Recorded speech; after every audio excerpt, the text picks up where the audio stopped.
നമസ്കാരം. എലുസിഡോയുടെ ഒരു പുതിയ ജേണി എലുസിഡോ ഗസ്റ്റ് വോയിസിലേക്ക് സ്വാഗതം. ഇന്ന് എലുസിഡോയുടെ അതിഥിയായി എത്തിയിരിക്കുന്നത് ശ്രീമതി മുനീറ സജീദാണ്. വേൾഡ് മലയാളി ഹോം ഷെഫിന്റെ മദേഴ്സ് അവാർഡ്, പാചകറാണി മത്സരത്തിൽ അവാർഡ്, ആത്മകഥ രചിച്ചതിനുള്ള അവാർഡ് തുടങ്ങി ഒട്ടനവധി അംഗീകാരങ്ങൾക്കും പ്രശസ്തിക്കും നടുവിലാണ് ഇന്നവർ. പക്ഷേ കഥയിൽ ഒരു ചെറിയ ട്വിസ്റ്റ് ഉണ്ട്. ജീവിതത്തിന്റെ പകുതി ഭാഗവും ജീവിച്ചു തീർത്തത് മാതൃരാജ്യത്താണ്. പക്ഷെ അവരുടെ കഴിവുകളെ തിരിച്ചറിയാനായി രണ്ടാം പാതിയിൽ ജീവിതം ആരംഭിച്ച അങ്ങ് UAE പ്രവാസി മലയാളികൾ തന്നെ വേണ്ടി വന്നു. ത്രസിപ്പിക്കുന്ന ആ കഥ ശ്രീമതി മുനീറ സജീദിൽ നിന്ന് തന്നെ നിങ്ങൾക്ക് കേൾക്കാം. സ്വാഗതം. നമസ്കാരം. തുടങ്ങാം. മുനീറ എന്ന മകൾ, വയനാട്ടിൽ ജനിച്ച് വളർന്ന ഒരു മകൾ, തൃശ്ശൂരിന്റെ മരുമകളായി മുനീറ സജീദായി, പിന്നീട് UAE മുനീറത്തെയായി മാറി. ആ ഒരു ജേണിയെ കുറിച്ച് ഒന്ന് പറയാമോ? എന്നെ സംബന്ധിച്ചിടത്തോളം ആ ജേണിയെ പറ്റി പറയുകയാണെങ്കിൽ മുനീറ എന്നാണ് എനിക്കിപ്പോഴും പ്രിയപ്പെട്ട ഒരു പേര്. എൻ്റെ മാതാപിതാക്കൾ എന്നെ അത്രയും ഒരു രാജകുമാരിയെ പോലെയാണ് എന്നെ കൊണ്ടു നടന്നിരുന്നത്. അവരെന്നെ വളർത്തിയതും. അപ്പോൾ എൻ്റെ ഇഷ്ടങ്ങളും എൻ്റെ സന്തോഷങ്ങളും ആയിരുന്നു അന്നത്തെ ജീവിതത്തിൽ. പക്ഷേ എൻ്റെ ജീവിതത്തിൻ്റെ ആ ഇഷ്ടങ്ങളും സന്തോഷത്തിലും ജീവിക്കുകയാണെങ്കിലും ഞാൻ ഇന്നീ ബോൾഡായിട്ട് നിൽക്കാൻ കാരണം എന്നെ മുനീറ സജീദ് എന്നൊരു നാമത്തിൽ വന്നത് കാരണമാണ് ഞാൻ ഇത്രയും ഇതായത്. അല്ലെങ്കിൽ ഞാൻ ആ ഒരു സ്നേഹ വാത്സല്യത്തിൽ തന്നെ പോയിരുന്നു. പക്ഷെ എനിക്ക് ഇത്രയും ചെയ്യാനും കുറേ കാര്യങ്ങൾ ചെയ്യാനും, പാലിയേറ്റീവ് കെയർ, പൊളിറ്റിക്സ്, വൃദ്ധസദനം, അങ്ങനെ കുറേ ചാരിറ്റി കാര്യങ്ങൾ ചെയ്യാൻ പറ്റിയത് മുനീറ സജീദ് എന്നൊരു ഈ പദവിയിൽ വന്നതുകൊണ്ടാണ് എനിക്ക് ഇങ്ങനെ ഒരു അവസരം കിട്ടിയത്. അതിനെനിക്കപ്പോൾ ആ പേരാണ് ഞാനിപ്പോഴും ഇഷ്ടപ്പെടുന്നത്. പിന്നീട് മുനീറത്ത എന്ന പ്രവാസികളുടെ ഇഷ്ടക്കാരിയായി മാറിയതിനെ കുറിച്ച് ഒന്ന് പറയാമോ? ഞാനിവിടെ പ്രവാസ ലോകത്തേക്ക് പോയത് തന്നെ ഒരു എന്താ പറയുക, എൻ്റെ മാനസികമായും ശാരീരികമായും ഫിസിക്കലും മെൻ്റലിയും ഡിപ്രഷനായിട്ടാണ് ഞാൻ ഇവിടുന്ന് പ്രവാസ ലോകത്തേക്ക് പോയത്. അപ്പോൾ എനിക്ക് കുറച്ച് ബുദ്ധിമുട്ടുകളും കഷ്ടപ്പാടും വന്നപ്പോൾ അതിൽ നിന്നും ഒരു പുതിയൊരു ഇതിനു വേണ്ടി എൻ്റെ മകളാണ് എന്നെ പ്രവാസ ലോകത്തേക്ക് കൊണ്ടുപോയത്. പക്ഷേ അവിടെ ചെന്നപ്പോൾ എനിക്ക് കൂട്ടിലടച്ചിട്ട പോലെ ഭയങ്കര ഒരു ഡിപ്രഷനായിരുന്നു, വിഷമായിരുന്നു. അതെനിക്ക് അവരോട് പറയുമ്പോൾ അവർക്കതൊരു വില പോലെ. എന്താ വെച്ച് കഴിഞ്ഞാൽ ഞാൻ രാവിലെ എഴുന്നേറ്റ് കഴിഞ്ഞാൽ ഞാൻ ചെയ്യുന്ന കാര്യങ്ങളൊന്നും അവിടെ നടക്കാത്ത കാര്യങ്ങളാണ്. അപ്പം എനിക്കൊരു സന്തോഷം കണ്ടെത്താൻ എനിക്കൊരിക്കലും പറ്റിയിരുന്നില്ല. അങ്ങനെ ഞാൻ തന്നെയാണ് എനിക്കൊരു ജോലി അവിടെ കണ്ടുപിടിച്ചത്. ഒരു ജോലി ഞാൻ കണ്ടുപിടിച്ചു, അതിൽ ഞാൻ പോയി തുടങ്ങി. അത് ഞാൻ എൻ്റെ സമയം പോലെ പോയി. അങ്ങനെ ഞാൻ ഒന്നും കൂടി ഇതായി വന്നപ്പോഴാണ് ഒരു കുക്കിംഗ് കോമ്പറ്റീഷൻ എൻ്റെ പേര് ഒരാൾ രജിസ്റ്റർ ചെയ്തത്. അത് ലുലുവിലാണ് ഞാൻ ആദ്യമായിട്ട് കോമ്പറ്റീഷന് പങ്കെടുത്തത്. ലുലുവിനെ എന്നും ഞാൻ അത്ര സ്നേഹത്തോടും ആദരവോടും കാണുകയാണ്. ആ യൂസുഫ് അലി സാറിനും അവിടുത്തെ സ്റ്റാഫിനും അവിടുത്തെ എല്ലാവർക്കും എൻ്റെ പ്രത്യേകം ഒരു നന്ദി ഞാൻ ഈ ഒരവസരത്തിൽ പറയുന്നു. അങ്ങനെ അവിടെ ഇരിക്കുകയാണ് ഒരു വേൾഡ് മലയാളി ഹോം ഷെഫ് എന്നൊരു ഗ്രൂപ്പിൽ എന്നെ പരിചയപ്പെട്ടതും അവിടുത്തെ മക്കൾ എന്ന് പറയാനായിട്ട് എന്നെക്കാളും ഏജ് കുറേ കുറഞ്ഞു. ഞാനാണ് അവിടുത്തെ ഏറ്റവും ഏജുള്ള ഒരാൾ. പക്ഷെ ആ മക്കളെല്ലാവരും കൂടി എന്നെ കൂട്ടം നിർത്തി അവരുടെ ഒരാളായിട്ട് തന്നെ എല്ലാത്തിലും പ്രൊമോട്ട് ചെയ്ത് എല്ലാ കാര്യത്തിനും എനിക്ക് കാര്യങ്ങൾ പറഞ്ഞു തരാനും എന്നെ ഇതാക്കാനും അവരിതാക്കി. ആ കുട്ടികൾക്ക് എല്ലാവർക്കും ഇതോടുകൂടി ഞാനൊരു നന്ദി പറയുന്നു. അതിൻ്റെ ഫൗണ്ടറായ റസീല സുധീർ എന്നൊരു വ്യക്തിയാണ് എന്നെ ഈ മലയാളി ഹോം ഷെഫിൻ്റെ ഒരു അവാർഡ് ദാനത്തിന് ക്ഷണിച്ചത്. അപ്പോൾ അതിൽ ചെന്ന് 100 പേരുടെ ഒരു അവാർഡ് ദാന ചടങ്ങായിരുന്നു. അതിൽ ഞാൻ പങ്കെടുക്കുകയും അവിടെ നിന്നാണ് എനിക്ക് ഉയർച്ചകളുടെ കാലം തുടങ്ങിയത്. പക്ഷെ ഇതിനൊക്കെ കാരണക്കാരി എൻ്റെ മകളും എൻ്റെ മകൾ കൊണ്ടുപോയത് കാരണവും. പക്ഷെ എൻ്റെ മരുമകൻ എന്ന് പറയുന്നത് മരുമകനല്ല, അതെൻ്റെ മകനാണ് എല്ലാത്തിനും എന്നെ എത്തിക്കാനും എന്നെ കൊണ്ടുപോകാനും എല്ലാത്തിനും കൂടെ നിർത്തി അവരെന്നെ ഇത്രയും ഉയർച്ചയിലെത്തിയത്. ആ മക്കൾക്ക് വേണ്ടി ഞാൻ പ്രത്യേകം ഒരു നന്ദി പറയുന്നു. അങ്ങനെ അവിടെ നിന്നും അതെടുത്ത് ഒരു ഇത് കിട്ടി. അത് കഴിഞ്ഞപ്പോൾ ഞാൻ കുക്കിംഗ് കോമ്പറ്റീഷൻ ISC എന്ന് പറഞ്ഞ ഇന്ത്യൻ സോഷ്യൽ സെന്ററിൽ ഓരോ പ്രോഗ്രാമിന് ചേർന്നു. അവിടെ ഒരു ബ്ലൂ സ്റ്റാർ എന്ന് പറഞ്ഞൊരു സ്പോർട്സിൻ്റെ ഒരു ഭാഗമായിട്ടൊരു ഇതുണ്ട് ഗ്രൂപ്പ്. അതിൽ അവരെന്നെ ആഡ് ചെയ്യുകയും അവിടെ നിന്ന് ഈ നാഷണൽ ഡേയുടെ പ്രോഗ്രാമിനായാലും മാർച്ച് പാസ്റ്റിനായാലും എല്ലാത്തിനും അവരെന്നെ ക്ഷണിച്ച് ആ ബ്ലൂ സ്റ്റാറിൻ്റെ ആള് അവിടുത്തെ ഗ്രൂപ്പിൻ്റെ നേതാവായിരുന്നു ജാബിർ ബീരാൻ. ആ ആളാണ്, ആ മകനാണ് എനിക്ക് ആദ്യമായിട്ടൊരു മൊമെൻറ്റോ ആദരവൊക്കെ തന്നത്. അങ്ങനെ എൻ്റെ ഒരു ആത്മകഥ ഈ വേൾഡ് മലയാളി ഹോം ഷെഫുകാർ ചോദിച്ചിരുന്നു. ലിംക ബുക്ക് ഓഫ് വേൾഡിൽക്കാണ് അവർ ചോദിച്ചിരുന്നത്. ആ ആത്മകഥ ഞാൻ എഴുതിയത് ഒരു ദിവസം ഇവർ കാണാനിടയാവുകയും അതിനെപ്പറ്റി അവരെനിക്കൊരു അവാർഡ് തരികയും ചെയ്തു. അത് കഴിഞ്ഞ് ഞാൻ അവിടുത്തെ എല്ലാവരുടെ ഒരു അറിയപ്പെടുന്ന ഒരു വ്യക്തിയായി മാറി. പിന്നെ ആർക്ക് എന്ത് സഹായം വേണമെങ്കിലും ഞാൻ ചെയ്തു കൊടുക്കുമായിരുന്നു. അങ്ങനെയാണ് ഞാൻ അവിടം വരെ എത്തിയത്. ഒരുപാട് സമയം നമ്മുടെ കേരളത്തിൽ, നമ്മുടെ വെള്ളാങ്കല്ലൂർ ഗ്രാമപഞ്ചായത്തിൽ സാമൂഹിക രാഷ്ട്രീയ പ്രവർത്തനത്തിൽ, അതുപോലെ കാരുണ്യ പ്രവർത്തനത്തിലൊക്കെ ഒരു മുഖമായിരുന്നു മുനീർത്ത. ഇവിടെ ചെയ്ത കാര്യങ്ങളെ കുറിച്ചൊക്കെ ഒന്ന് പറയാമോ? ഇവിടെ ചെയ്തതെന്ന് പറഞ്ഞാൽ ഇവിടുത്തെ ജനങ്ങൾക്ക് തന്നെ ഞാൻ ചെയ്ത കാര്യങ്ങൾ ഇപ്പോഴും ഒരു വ്യക്തതയില്ല. എന്താന്ന് വെച്ച് കഴിഞ്ഞാൽ ഞാൻ രാവിലെ എഴുന്നേൽക്കും, പോകും, എവിടെയാ പോണത് എന്താണെന്ന് ആർക്കും അറിയില്ലാത്തൊരവസ്ഥയാണ്. പക്ഷെ ഞാൻ അതൊന്നും വകവെച്ചിട്ടില്ല. ഞാൻ രാഷ്ട്രീയമായാലും പാലിയേറ്റീവ് കെയർ ആയാലും വൃദ്ധസദനായാലും എല്ലാത്തിലും പോകുന്ന ഒരു വ്യക്തിയാണ്. അപ്പൊ എൻ്റെ ഒരു സന്തോഷം ഞാൻ അന്ന് കണ്ടെത്തിയിരുന്നത് ഈ മേഖലയിലൂടെയാണ്.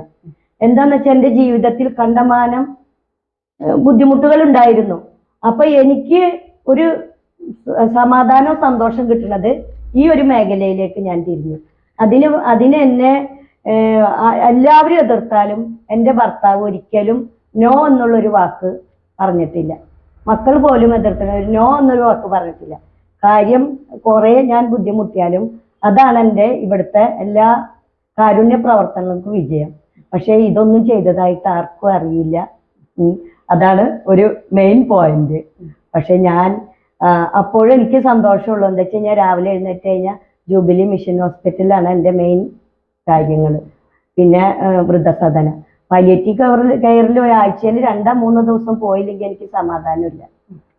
പിന്നെ അതിൻ്റെ ഇടയിൽ ആരെങ്കിലും വയ്യാത്തവരുണ്ടോ അവരെ പരിചരിക്കും, വീട്ടിലാരെങ്കിലും വരുന്നുണ്ടോ അവരെ പരിചരിക്കും. ഞാൻ പറയാതെ തന്നെ അറിയാം വീട്ടിൽ വയ്യാതെ കിടന്നവരൊക്കെ ഉണ്ടായിരുന്നു, അവരൊക്കെ പരിചരിച്ച് നല്ല രീതിയിൽ നോക്കിയിട്ടുണ്ടെന്നാണ് ഇപ്പോഴും എനിക്ക് സംതൃപ്തിയാണ്. ഇപ്പോഴും ഞാൻ ഓടി വന്നത് ഞങ്ങളുടെ ഉമ്മ വയ്യാതെ കിടക്കണം. നാളെ എനിക്ക് അതിനൊരു നേരം കിട്ടിയില്ല, എനിക്കതൊരു പശ്ചാത്താപിക്കേണ്ട വരും. അപ്പൊ ഇന്ന് വന്ന് നോക്കി പോകണം എന്നുള്ളൊരു ദൃഢനിശ്ചയത്തിൽ വന്ന് ഞാൻ നോക്കിയതാണ്. അപ്പൊ ഇതൊക്കെയാണ് എൻ്റെ വിജയം. ഇപ്പോഴും ഞാൻ 50 കഴിഞ്ഞാലും യങ്ങായിട്ടിരിക്കുന്നത് എന്താന്ന് വെച്ച് കഴിഞ്ഞാൽ എൻ്റെ ആത്മധൈര്യം കൊണ്ടാണ്. 50 കഴിഞ്ഞ സ്ത്രീകളാവുമ്പോൾ എപ്പോഴും അവർക്ക് അസുഖം അല്ലെങ്കിൽ റെസ്റ്റ് അല്ലെങ്കിൽ പല സ്ത്രീകൾക്കായിട്ടുള്ള പല അസുഖങ്ങളും അവർക്കുണ്ടാവും, ബുദ്ധിമുട്ടുകളുണ്ടാവും. അതൊന്നും വകവെക്കാതെ ഞാൻ എൻ്റെ കർത്തവ്യത്തിലേക്ക് നീങ്ങിയത് എൻ്റെ കുറേ കാര്യങ്ങൾ ചെയ്തു തീർക്കാനുണ്ടായിരുന്നു. പക്ഷേ കുറേ ലക്ഷങ്ങൾ കടം വരെ ഞാൻ തീർത്തു കഴിഞ്ഞു. എന്താ വെച്ച് കഴിഞ്ഞാൽ ഞാൻ ജോലി ചെയ്തിട്ട് ഇപ്പോഴും ഞാൻ പല മേഖലകളിൽ ജോലി ചെയ്ത് നടക്കുന്നു. അതുകൊണ്ട് എനിക്ക് സന്തോഷമുള്ളൂ. എല്ലാവരും എന്നെ ജോലി ചെയ്യുകയാണെങ്കിലും എന്നെ ആദരിക്കുന്നവരേ ഉള്ളൂ എല്ലാവരും. അല്ലേയുള്ളവർ സാധാരണ ഇപ്പോ നമ്മുടെ കുട്ടികള് പഠിച്ചു കഴിഞ്ഞാൽ പുറത്തേക്ക് പോവാണ്. അപ്പൊ അവർ ഒരുപാട് സർട്ടിഫിക്കറ്റുകൾ, പിന്നെ പരമാവധി ചെറിയൊരു ഏജിനുള്ളിൽ തന്നെ ഒരുപാട് കോഴ്സുകൾ കംപ്ലീറ്റ് ചെയ്തിട്ടൊക്കെയാണ് പുറത്തേക്ക് പോകുന്നത്. മുനീർത്താനെ സംബന്ധിച്ചിടത്തോളം ഒരു റിട്ടയർമെന്റിന്റെ ഒരു സമയത്താണ് ഇവിടെ നിന്ന് പുറത്തേക്ക് പോകുന്നത്. ആ സമയത്ത് ഇവിടെ നിന്ന് ദുബായിക്ക് പ്ലെയിൻ കയറുമ്പോൾ എന്തായിരുന്നു മനസ്സിലുണ്ടായിരുന്ന ഒരു ചിന്ത?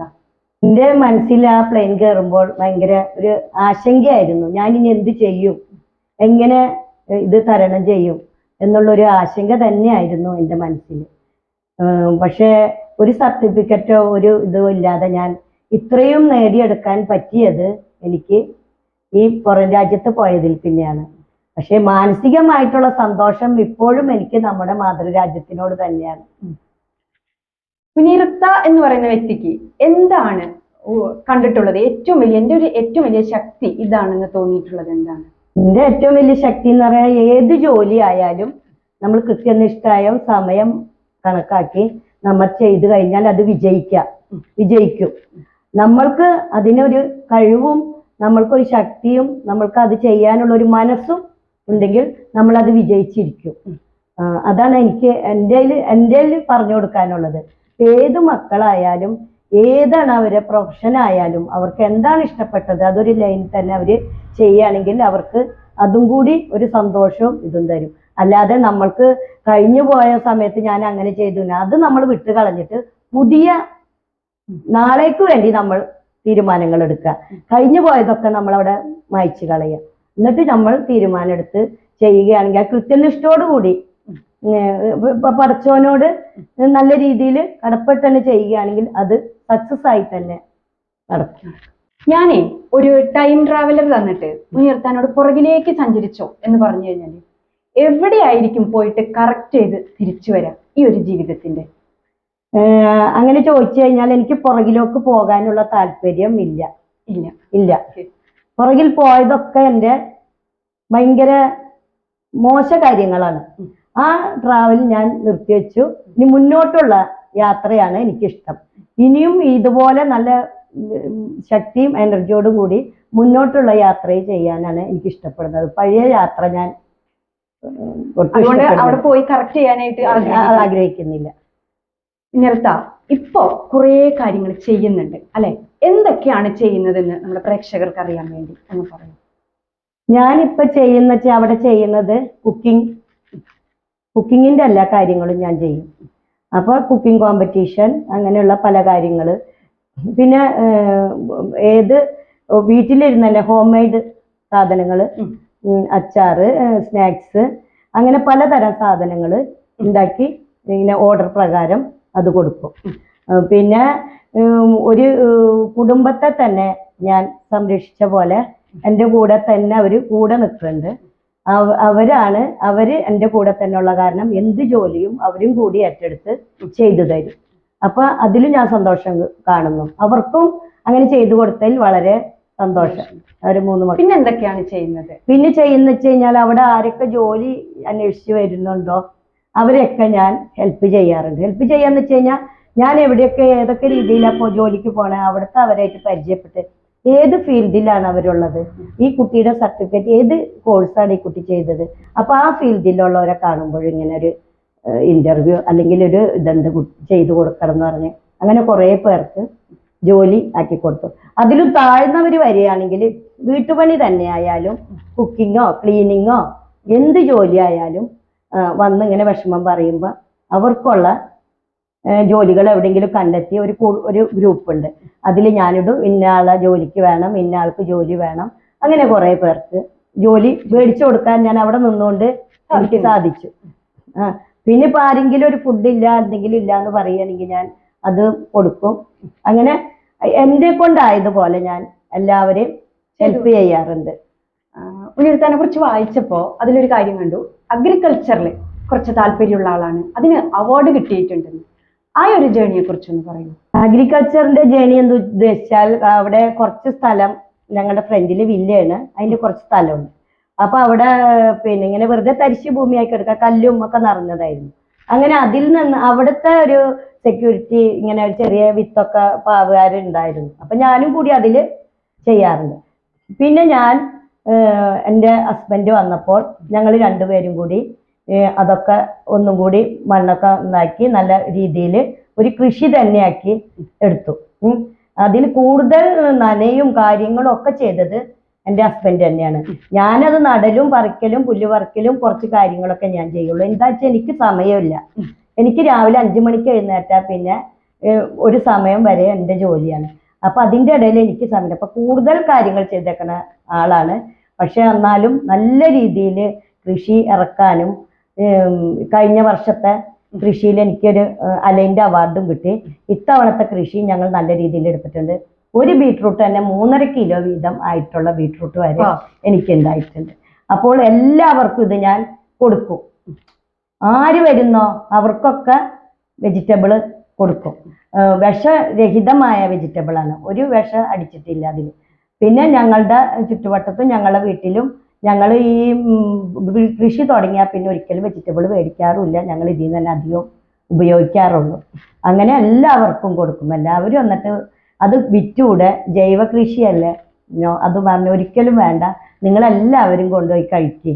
അതാണ് എൻ്റെ സംതൃപ്തി. എന്ത് സാധനം കിട്ടിയാലും അതെല്ലാവർക്കും കൊടുത്താലാണ് എനിക്ക് ഏറ്റവും പ്രിയം. അതുകൊണ്ട് എല്ലാവർക്കും കൊടുക്കും. അപ്പം ആ കൃഷി അങ്ങനെ നല്ല രീതിയിൽ പോകും. ഒരുപാട് വിഷമഘട്ടത്തിലൂടെ കടന്നു പോയിട്ടുണ്ടെന്ന് പറഞ്ഞു.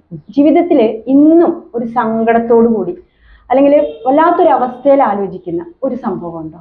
അത് ആ സംഭവം എന്ന് പറഞ്ഞാൽ പൊളിറ്റിക്സിന്റെ ഇതിലുണ്ടായിരുന്നപ്പോൾ എനിക്കൊരു പാലിയേറ്റീവിന്റെ ഒരു പ്രളയത്തിന്റെ സമയത്ത് ഒരു സാധനങ്ങൾ മേടിച്ചുകൊണ്ട് ചെന്നിട്ട് എത്തിയില്ല എന്നുള്ളൊരു പരാതിയിൽ കേസിൽ ഞാൻ പെട്ടു. അപ്പം എൻ്റെ ഒരു ഫ്രണ്ട് ഉണ്ടായിരുന്നു, അവളും ഞാനും കൂടിയായിട്ടാണ് പോയി മേടിച്ചത്.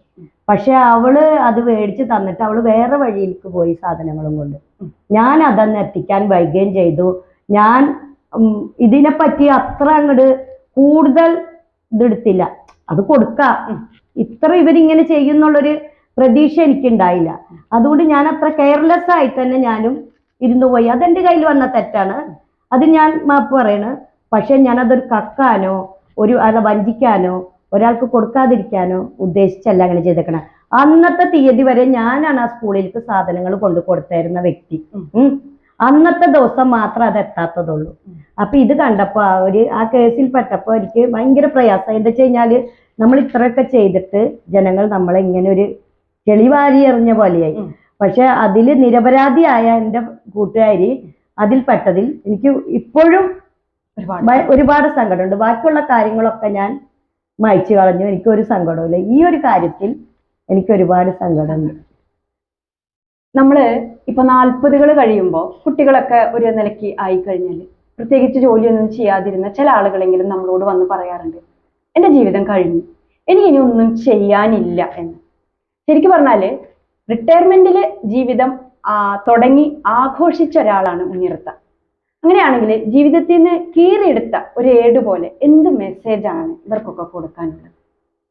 എന്നെ സംബന്ധിച്ച് 50 കഴിഞ്ഞാലും 60 കഴിഞ്ഞാലും നമ്മുടെ മനസ്സിന്റെ ആരോഗ്യവും നമ്മുടെ മനസ്സിന്റെ ശക്തിയും പോലെ ഇരിക്കും നമ്മളുടെ കഴിവും ഉണ്ടെങ്കിൽ നമ്മൾക്ക് എവിടെയും വിജയിക്കാം. അല്ലാതെ നമ്മൾ തോറ്റു കൊടുക്കാൻ നിൽക്കരുത്. ഇന്നത്തെ ആത്മഹത്യ കുട്ടികൾക്കൊന്ന് പറഞ്ഞ് രണ്ടാമത്തേന് ആത്മഹത്യ, അല്ല ഇന്നത് മേടിച്ചു തന്നില്ല എന്നുള്ള ആത്മഹത്യ, ഭാര്യയും ഭർത്താവും തമ്മിലുള്ള കശപിശ, പലതും സംഭവിക്കുന്നുണ്ട്. പക്ഷെ അതിലൊക്കെ നമ്മളെ പടച്ചോൻ ഇറക്കി തന്നത് ഇത്രയും നല്ല ആരോഗ്യവും നല്ല ബുദ്ധിയും ശക്തിയും ഒക്കെ തന്നിട്ടാണ്, ഒരു മൃഗത്തെ പോലല്ല.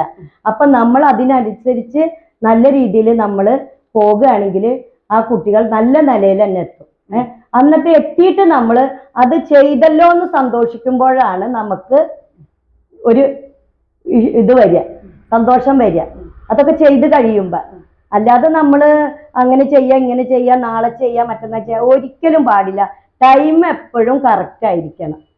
ടൈമിന്റെ കാര്യത്തിൽ ഇപ്പൊ മോൾ എന്നെ വിളിച്ചു 4:15 എന്ന് പറഞ്ഞു, 4:10 കഴിഞ്ഞപ്പോഴത്തേക്കും ഞാൻ ഇവിടെ എത്തി. ടൈമിന്റെ കാര്യത്തിൽ എനിക്ക് ഭയങ്കര കൃത്യനിഷ്ഠമുള്ള ഒരാളാണ്. ഒരു കാര്യം ചെയ്യാൻ ഇപ്പോഴും എൻ്റെ വീട്ടിലായാലും ഞാൻ അത് ചെയ്യ് ഇത് ചെയ്യ് ഇത്ര നേരം കൊണ്ട് ഇതെന്താ ഇവിടെ കിടക്കണ എന്ന് ചോദിക്കുന്ന ഒരു വ്യക്തിയാണ്. എനിക്ക് പെട്ടെന്ന് ദേഷ്യം വരും അങ്ങനത്തെ കാര്യങ്ങൾ. അല്ലാത്ത കാര്യത്തിനൊന്നും എനിക്ക് ദേഷ്യമല്ല. എൻ്റെ ഹസ്ബൻഡ് ആയാലും ഞാൻ പറയും, നിങ്ങൾ ഇത്ര നേരം ഉണ്ടായിട്ട് എന്താ ഇതൊക്കെ എടുത്തു വെക്കാന്, ഇതെന്താ ചെയ്യാന്, അതെന്താ ചെയ്യാന്, ആ ടൈമിന് തന്നെ എനിക്കത് ചെയ്തിരിക്കണം. അപ്പൊ പറയൂ ഇപ്പൊ തന്നെ നീ പറയുമ്പോഴത്തേക്കും ഇത് ചെയ്യണം, എനിക്കത് പറയുമ്പോഴത്തേക്കും എനിക്കത് ചെയ്തിരിക്കണം. നാളെ അത് ചിലർക്കുണ്ട് ഒരിത്, എനിക്ക് ഇന്ന് തീരെ വയ്യ, നാളെ ഞാൻ ഒരു കല്യാണം ഉണ്ട്, ഞാൻ ഇന്ന് പോണില്ല കല്യാണത്തിന്, എനിക്കൊരു സുഖമില്ല. നാളെ ആ കല്യാണം അവർ കഴിക്കില്ലല്ലോ. നമ്മൾ ഇന്ന് പോയാലല്ല കല്യാണത്തിന് കൂടാൻ പറ്റുള്ളൂ. അപ്പൊ അങ്ങനെയാണ് നമ്മൾ ചിന്തിക്കേണ്ടത്. നമ്മൾ നല്ല ലക്ഷ്യത്തിൽ നല്ല മാർഗത്തിലൂടെ പോയാൽ തന്നെ നമ്മൾ ലക്ഷ്യത്തിലെത്തും. മാർഗം നന്നായാൽ ലക്ഷ്യവും നന്നാവും. അതെനിക്ക് ഇന്നത്തെ മെസ്സേജ്. മുനിറത്ത, ഒരുപാട് സന്തോഷമുണ്ട്. നമ്മൾ തുടങ്ങി ഞാൻ പരിചയപ്പെട്ട കാലം തുടങ്ങി എത്ര സങ്കടം ഉണ്ടെങ്കിലും ചിരിച്ചുകൊണ്ടാണ് മുനിറത്ത എല്ലാവരോടും സംസാരിക്കാറുള്ളത്. ഒരുപാട് ഇൻസ്പയറിംഗ് ആയിട്ടുള്ള ഒരു ലൈഫ് തന്നെയാണ്, നമുക്ക് നേരത്തെ അറിയാം. അപ്പൊ നമ്മുടെ പ്രേക്ഷകർക്ക് വേണ്ടിയിട്ടും അത് ഒന്ന് പറഞ്ഞു കൊടുക്കാനായിട്ട് ഇത്രയും സമയം കണ്ടെത്തിയത്. ഇപ്പൊ ഈ വന്ന ഈ സമയത്തിന്റെ ഇടയ്ക്ക് എനിക്കറിയാം ഒരുപാട് തിരക്കുണ്ട്, അതിന്റെ ഇടയിൽ നിന്നാണ് ഓടി വന്നത്. ഒരുപാട് സന്തോഷമുണ്ട്. Thank you so much. മുനിറത്ത, ഇത് നമ്മുടെ എലുസിഡയുടെ ഒരു ചെറിയൊരു സ്നേഹ സമ്മാനം. Thank you.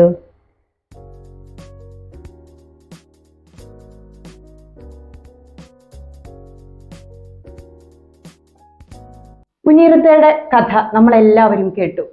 ലോകത്തിലെ മനോഹരമായ എല്ലാ കാര്യങ്ങളും അതിൻ്റെ യഥാർത്ഥ ഭംഗിയിലേക്ക് എത്താൻ ഒരുപാട് സമയമെടുക്കും. ഇതൊരു പ്രപഞ്ച സത്യമാണ്. ഇത് നമ്മൾ എപ്പോഴും ജീവിതത്തിൽ ഓർക്കുക തന്നെ വേണം.